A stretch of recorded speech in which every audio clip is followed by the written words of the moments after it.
This bump in the lateral ankle is called the lateral malleolus.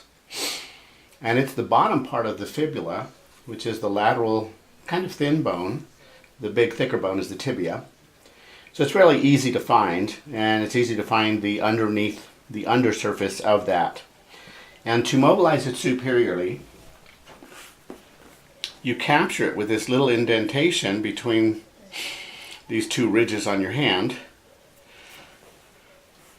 and you stabilize the foot or the ankle. I would grab the lower leg. That's what I would do over the foot. So then you just push up to an end point where it stops moving.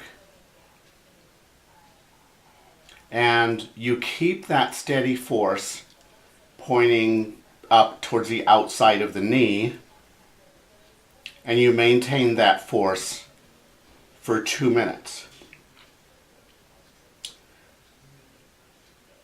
You can repeat it for 3 days, and there could be other foot restrictions that also need to be treated, but I'm not going to cover those now. This is only a presentation on treating superior glide of the fibula at the ankle joint, and superior glide would also occur at the upper joint where the tibia and fibula connect.